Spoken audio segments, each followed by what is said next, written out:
Hello students, তোমরা যারা অঙ্গনওয়াড়ি কর্মী সহায়িকা পরীক্ষার জন্য প্রিপারেশন নিচ্ছ তাদের জন্য তারা অনেকেই বলেছো যে পুষ্টি এবং জনস্বাস্থ্যের ক্লাস লাগবে। তো পুষ্টিকে টোটাল 6টা ক্লাসে ভাগ করে টোটাল 25টা করে মোস্ট ইম্পর্ট্যান্ট এমসিকিউজ আমরা প্র্যাকটিস করব পুষ্টি এবং জনস্বাস্থ্যের উপর থেকে। আজকে যার ক্লাস 1, তোমরা যারা বলছো যে 25 তারিখে আমাদের পরীক্ষা আছে, তার আগে স্যার ক্লাসগুলো দিলে ভালো হয়, অবশ্যই আমি নিশ্চয়ই চেষ্টা করব। আমার হাতে আরও 8-10 দিন টাইম আছে। তো পুষ্টি এবং জনস্বাস্থ্যের টোটাল যে ক্লাস, পুষ্টি 6টা ক্লাস থাকবে, তারপর জনস্বাস্থ্যের উপরও 3-4টে ক্লাস থাকবে, যার মধ্যে আমি চেষ্টা করব টোটালটা যতটা সম্ভব ম্যাক্সিমাম ইম্পর্টেন্ট কোয়েশ্চেন তোমাদেরকে সলভ করিয়ে দেওয়া যায়। তো আজকের ক্লাসটা যার জন্য খুবই ইম্পর্টেন্ট, আজকের 25টা কোয়েশ্চেনের 25টা কোয়েশ্চেনই তোমাদের জন্য ভেরি ভেরি ইম্পর্টেন্ট। তাহলে আমরা টাইম ওয়েস্ট না করে চলে যাই আজকের ফার্স্ট কোয়েশ্চেনে।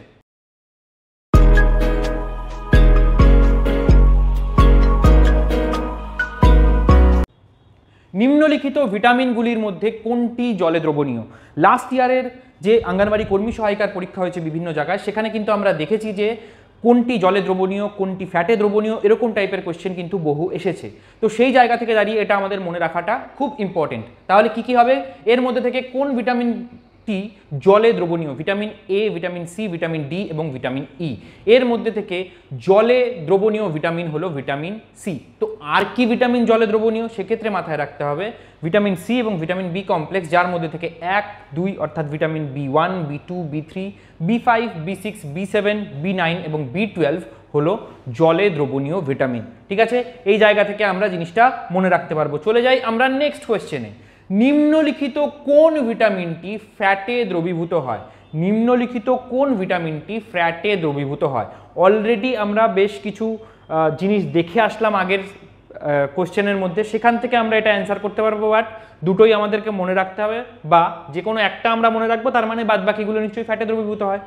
তার মানে এখানে যদি আমরা কোশ্চেনটা দেখি কোনটি ফ্যাটে দ্রবীভূত হয়, vitamin B one, vitamin D, vitamin C নাকি ভিটামিন বি12, এর মধ্যে থেকে আমরা সবাই অ্যান্সার করতে পারবো। যারা অ্যান্সার করছো একদম 2 এর অ্যান্সার হয়ে যাবে বি, অর্থাৎ ভিটামিন ডি হলো ফ্যাটে দ্রবীভূত হয়। ওকে, চলে যাই আমরা নেক্সট কোয়েশ্চেনে। তো ফ্যাটে দ্রবীভূত ভিটামিনগুলো কি কি? এ, ডি, ই এবং কে। নেক্সট, একটি প্রাণীজ শর্করা হলো গ্লাইকোজেন, অ্যালবুমিন, সুক্রোজ নাকি মল্টোজ? এর মধ্যে থেকে কোনটি প্রাণীজ শর্করা? এর মধ্যে থেকে আমাদের মাথায় রাখতে হবে গ্লাইকোজেন। তাহলে এরকমও কোশ্চেন আসতে পারে, বাদবাকি প্রাণীজ শর্করা কি আছে, কি বৃত্তান্ত আমরা একটু জেনে নিই। তো ল্যাকটোজ বা দুধ শর্করা, যেটা গরু, ছাগল এবং অন্যান্য প্রাণীর দুধে এই শর্করাটি পাওয়া যায়, এটি একটি প্রাণীজ শর্করা। আরও একটা ইম্পর্টেন্ট প্রাণীজ শর্করা হলো গ্লাইকোজেন, যেটা পশু এবং পাখি জাতীয় প্রাণীর যকৃৎ এবং মাংসের মধ্যে এই শর্করাটি থাকে। ওকে, এই অবধি আমাদের কনসেপ্ট ক্লিয়ার। যাদের কোনো কোয়েশ্চেন থাকবে সেটা কিন্তু অবশ্যই কমেন্ট সেকশনে জানাবে, এবং যাদের পরীক্ষা চলে এসছে তাদের কোন ডিস্ট্রিক্টে এবং কবে পরীক্ষা সেটা কিন্তু অবশ্যই কমেন্ট সেকশনে জানাবে, এবং কোন ডিস্ট্রিক্ট থেকে দেখছো সেটাও কিন্তু জানাবে। নেক্সট চলে যাই পরের কোশ্চেনে। কোন ভিটামিনের অভাবে রক্ততঞ্চন ব্যাহত হয়? এর মধ্যে থেকে কোন ভিটামিনের অভাবে রক্ততঞ্চন ব্যাহত হয়? ভিটামিন এ, ভিটামিন বি12, ভিটামিন সি এবং ভিটামিন কে। তাহলে যারা অ্যান্সার করছো ভিটামিন কে, তারা একদম কারেক্ট, অর্থাৎ ভিটামিন কে এর অভাবে রক্ততঞ্চন ব্যাহত হয়। বা ঘুরিয়েও কোশ্চেন আসতে পারে, রক্ততঞ্চলে সাহায্য করে কোন ভিটামিন? এটারও অ্যান্সার হয়ে যাবে কি? Vitamin K. ওকে, সবাই রেডি পরবর্তী কোশ্চেনের জন্য? চলে যাই পরের কোশ্চেনে। নিচের কোনটি দেহে শক্তির উৎস হিসেবে কাজ করে? নিচের এর মধ্যে থেকে কোনটি দেহে শক্তির উৎস হিসাবে কাজ করে? 4টে অপশন: কার্বোহাইড্রেট, ভিটামিন, খনিজ লবণ এবং জল। যারা অ্যান্সার করছো এ, অর্থাৎ 5-এর অ্যান্সার করছো এ, কার্বোহাইড্রেট, তারা কিন্তু একদম কারেক্ট। সবসময় মাথায় রাখবে কোশ্চেনের অ্যান্সার করার সময় কিন্তু অপশন নাম্বার এবং কোশ্চেন নাম্বার দিয়ে অ্যান্সার করবে, আদারওয়াইজ আমি চেক করতে পারবো না যে তোমরা ঠিক উত্তর দিচ্ছ এবং ভুল উত্তর দিচ্ছ কোনটা। এবং টোটাল 25-এর মধ্যে কে কত নাম্বারের অ্যান্সার করতে পারছো সেটাও কিন্তু একদম ভিডিও শেষে গিয়ে কমেন্ট বক্সে জানাবে, তাহলে আমি বুঝতে পারবো যে আদৌ তোমরা ভিডিওটা প্রপারলি পুরোটা দেখছো কিনা। ওকে, চলে যাই আমরা পরের কোয়েশ্চেনে। কিন্তু পরের কোয়েশ্চেনে যাওয়ার আগে বলে রাখি, যারা বিভিন্ন সরকারি চাকরির প্রিপারেশন নিচ্ছ, অর্থাৎ যেমন আইসিডিএস ওয়ার্কার বা হেল্পার হতে পারে, তার সাথে সাথে পিএসসি ক্লার্কশিপ, মিসেলিনিয়াস, পুলিশ, এইসব পরীক্ষার প্রিপারেশন নিচ্ছ, তাদের জন্য রয়েছে বেঙ্গল কম্বাইন্ড কোর্স। 689 টাকায় কমপ্লিট 1 ইয়ারের প্রিপারেশন তুমি করতে পারবে, with mock test, live class, recorded class এবং স্টাডি মেটেরিয়াল। সব কিছু মাত্র 689 টাকায়। এর সম্পর্কে বিশদে জানতে কল করো 9088890010 এই নাম্বারে। চলে যাই আমাদের পরের কোয়েশ্চেনে। উদ্ভিদের পুষ্টিতে সহায়ক একটি স্বল্প মাত্রিক মৌল উপাদান কি? উদ্ভিদের পুষ্টিতে সহায়ক একটি স্বল্প মাত্রিক মৌল উপাদান কি? নাইট্রোজেন, পটাশিয়াম, জিঙ্ক নাকি ফসফরাস? এর মধ্যে উদ্ভিদের পুষ্টিতে সহায়ক স্বল্প মাত্রিক মৌল উপাদান হলো, যারা বলছো সি তারা একদম কারেক্ট, অর্থাৎ 6-এর অ্যান্সার হয়ে যাবে সি, জিঙ্ক। নেক্সট কোশ্চেন, রাতকানা রোগ হয় কোন ভিটামিনের অভাবে? কোন ভিটামিনের অভাবে আমরা দেখতে পাই যে মানুষের রাতকানা রোগ হচ্ছে? 4টে অপশন, ভিটামিন সি, কে, এ এবং বি। যারা বলছো অপশন এ তারা একদম কারেক্ট, অর্থাৎ রাতকানা রোগ হয় ভিটামিন এ এর অভাবে। চলে যায় আমাদের পরের কোশ্চেনে। কোন খনিজ পদার্থের অভাবে রক্তাল্পতা এবং অ্যানিমিয়া রোগ হয়? আমরা দেখি মহিলাদের মধ্যে বিশেষত আমরা দেখতে পাই যে রক্তাল্পতা এবং অ্যানিমিয়া একটা সার্টেন বয়সের পর, ইভেন কম বয়সেও মহিলাদের হয়। তো এই যে রক্তাল্পতা এবং অ্যানিমিয়া যে হচ্ছে, এটা কিসের কারণে হচ্ছে? মেইনলি এটা হয় আয়রনের কারণে, অর্থাৎ দেহে আয়রনের অভাব ঘটলে সেক্ষেত্রে কিন্তু অ্যানিমিয়া বা রক্তাল্পতা রোগ হয়ে থাকে। চলে যায় আমাদের পরের কোয়েশ্চেনে। নিম্নলিখিত খাদ্য উপাদানগুলির মধ্যে কোনটির আবশ্যিক উপাদান নাইট্রোজেন? অর্থাৎ কোনটির গঠনে নাইট্রোজেন গুরুত্বপূর্ণ? 4টে অপশন, স্নেহ জাতীয় পদার্থ, শর্করা জাতীয় পদার্থ, স্নেহ পদার্থ বলতে ফ্যাট, প্রোটিন জাতীয় পদার্থ এবং রাফেজ জাতীয় পদার্থ। এর মধ্যে থেকে কোথায় আবশ্যক উপাদান হলো নাইট্রোজেন? সেটা হয়ে যাবে আমাদের প্রোটিন। প্রোটিনের আবশ্যক উপাদান হলো নাইট্রোজেন। নেক্সট কোয়েশ্চেন, মানুষের দেহত্বকে যে ভিটামিন সংশ্লেষিত হয় সেটা কি? মানুষের দেহত্বকে যে ভিটামিন সংশ্লেষিত হয় সেটা কি? মানুষের দেহত্বকে আমরা জানি ভিটামিন ডি সংশ্লেষিত হয়।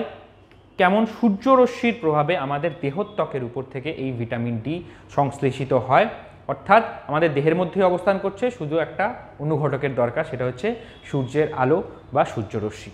চলে যাই আমরা পরের কোয়েশ্চেনে। পরের কোয়েশ্চেনে দেওয়ার আগে যারা শুধুমাত্র, এতক্ষণ আমি বললাম বেঙ্গল কম্বাইন্ডের কথা, যারা শুধুমাত্র আইসিডিএস ওয়ার্কার এবং হেল্পার এক্সামের প্রিপারেশন নিচ্ছ, অর্থাৎ অঙ্গনওয়াড়ি কর্মী সহায়িকার প্রিপারেশন নিচ্ছ, তাদের জন্য স্টাডি ম্যাটেরিয়ালের একটা মহা কম্বো প্যাক, যার মধ্যে তোমরা টোটাল স্টাডি ম্যাটেরিয়াল পাবে, টোটাল মক টেস্ট পাবে, অর্থাৎ যত মক টেস্ট আছে সব, টোটাল রচনা পাবে, অর্থাৎ যা যা দরকার টোটালটা এক জায়গায় কম্বাইন্ড করে তোমাদের জন্য নিয়ে আসা হয়েছে মাত্র 189 টাকায়। এই 189 টাকায় তোমরা আইসিডিএস এর কমপ্লিট প্রিপারেশন করতে পারবে, অর্থাৎ তোমরা একদম এক্সাম ক্লিয়ার করার জন্য রেডি হয়ে যাবে। ঠিক আছে, বাট ভালো করে পড়াশোনাও করতে হবে, শুধু নোটস নিয়ে নিলেই হবে না, নোটসগুলো পড়তেও হবে। যারা আমাদের থেকে নোটস পারচেস করছো, অনেকেই আমাদেরকে জানিয়েছো যে তোমরা ওয়ার্কার এবং হেল্পার এক্সাম ক্লিয়ার করছো, তারা যদি এই ভিডিওটা দেখে থাকো অবশ্যই কিন্তু আমাদের কমেন্ট সেকশনে জানাবে যে লাস্ট 1 বছরের মধ্যে তোমরা আমাদের চ্যানেল থেকে পড়ে ওয়ার্কার এবং হেল্পার এক্সাম ক্লিয়ার করেছো কিনা। ঠিক আছে, তো চলে যাই আমাদের পরের কোয়েশ্চেনে। পরের কোয়েশ্চেন হলো, দেহে নাইট্রোজেন সরবরাহ করে কোন খাদ্য? দেহে নাইট্রোজেন সরবরাহ করে কোন খাদ্য? খুব ইজি কোয়েশ্চেন, কারণ অলরেডি একটা সিমিলার টাইপের কোয়েশ্চেন আমরা অলরেডি সলভ করেছি। কি দেখেছিলাম?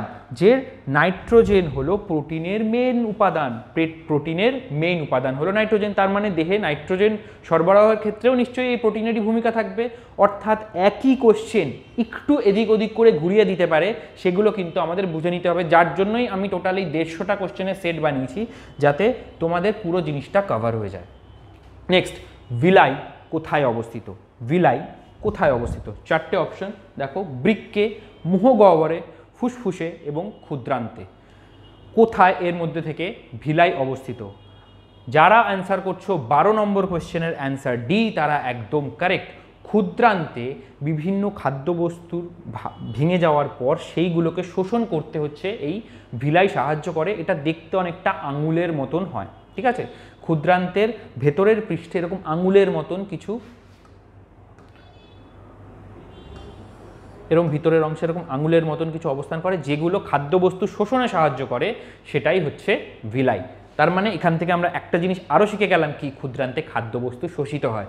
ঠিক আছে, চলে যাই আমরা পরের কোশ্চেনে। কোন গ্রন্থিটির নিঃসৃত রসে পরিপাক ক্রিয়ার জন্য প্রয়োজনীয় কোনো উৎসেচক থাকে না? কোন গ্রন্থিটির নিঃসৃত রসে পরিপাক ক্রিয়ার জন্য প্রয়োজনীয় কোনো রকম কোনো উৎসেচক হয় না, অর্থাৎ আমরা যেটা খাচ্ছি সেটাকে যে পরিপাক করা হবে তার জন্য কোনো রকম উৎসেচক ওখানে থাকে না। চারটে অপশন: যকৃৎ, অগ্নাশয়, লালাগ্রন্থি এবং আন্ত্রিক গ্রন্থি। এর মধ্যে থেকে যারা বলছো যকৃৎ তারা একদম কারেক্ট। তার সাথে সাথে আরেক কি মাথায় রাখতে হবে, তার মানে উৎসেচক কোথায় কোথায় থাকে? অগ্নাশয়েও থাকে, লালাগ্রন্থিতেও থাকে এবং আন্ত্রিক গ্রন্থিতেও থাকে। অর্থাৎ শুধুমাত্র কোয়েশ্চেনের অ্যান্সারটা জানলেই হবে না, অপশানগুলো বুঝে মানে উল্টো অ্যান্সারটাও তুমি রেডি করে রাখবে যে উৎসেচক কোথায় কোথায় তার মানে থাকে, অগ্নাশয়ে থাকে, লালাগ্রন্থিতে থাকে এবং আন্ত্রিক গ্রন্থিতেও কিন্তু থাকে। ওকে, বোঝা গেল? চলে যাই আমাদের পরের কোয়েশ্চেনে। মানব দেহে পৌষ্টিকতন্ত্রের নিম্নলিখিত অংশগুলির মধ্যে কোন অংশে পাচিত খাদ্যবস্তু শোষিত হয়? একটু আগে একটু ডিফারেন্টভাবে ঘুরিয়ে কোয়েশ্চেনটাকে প্রেজেন্ট করা হয়েছে। এটার অ্যান্সার তোমরা আমাকে কমেন্ট বক্সে এখনই জানাও, অ্যান্সার আমি বলে দেবো, কিন্তু অলরেডি যেহেতু আমি ডিসকাস করেছি সেহেতু আগে তোমরা কমেন্ট বক্সে জানাও, তারপরে উত্তর দেখবে। দরকার পড়লে ভিডিওটা পজ করবে, অ্যান্সার করবে, তারপরে উত্তর দেখবে, কারণ অলরেডি আমি তোমাদেরকে বলে দিয়েছি। তো এটার ক্ষেত্রে অ্যান্সার কি হয়ে যাবে? একদম কারেক্ট। যারা বলছো 14 অ্যান্সার ডি তারা কারেক্ট। ক্ষুদ্রান্তে রয়েছে পাচিত খাদ্যবস্তুর শোষণের প্রক্রিয়া। নেক্সট চলে যাই আমরা, একটি প্রোটিওলাইটিক উৎসেচকের উদাহরণ দাও। একটি প্রোটিওলাইটিক উৎসেচকের উদাহরণ দাও। লাইপেজ, পেপসিন, মল্টেজ এবং অ্যামাইলেজ। এর মধ্যে থেকে প্রোটিওলাইটিক উৎসেচক কি? প্রোটিওলাইটিক উৎসেচক হবে পেপসিন। তার মানে বাদবাকি তিনটে প্রোটিওলাইটিক উৎসেচক হবে না, এটাও আমাদের মাথায় রাখতে হবে।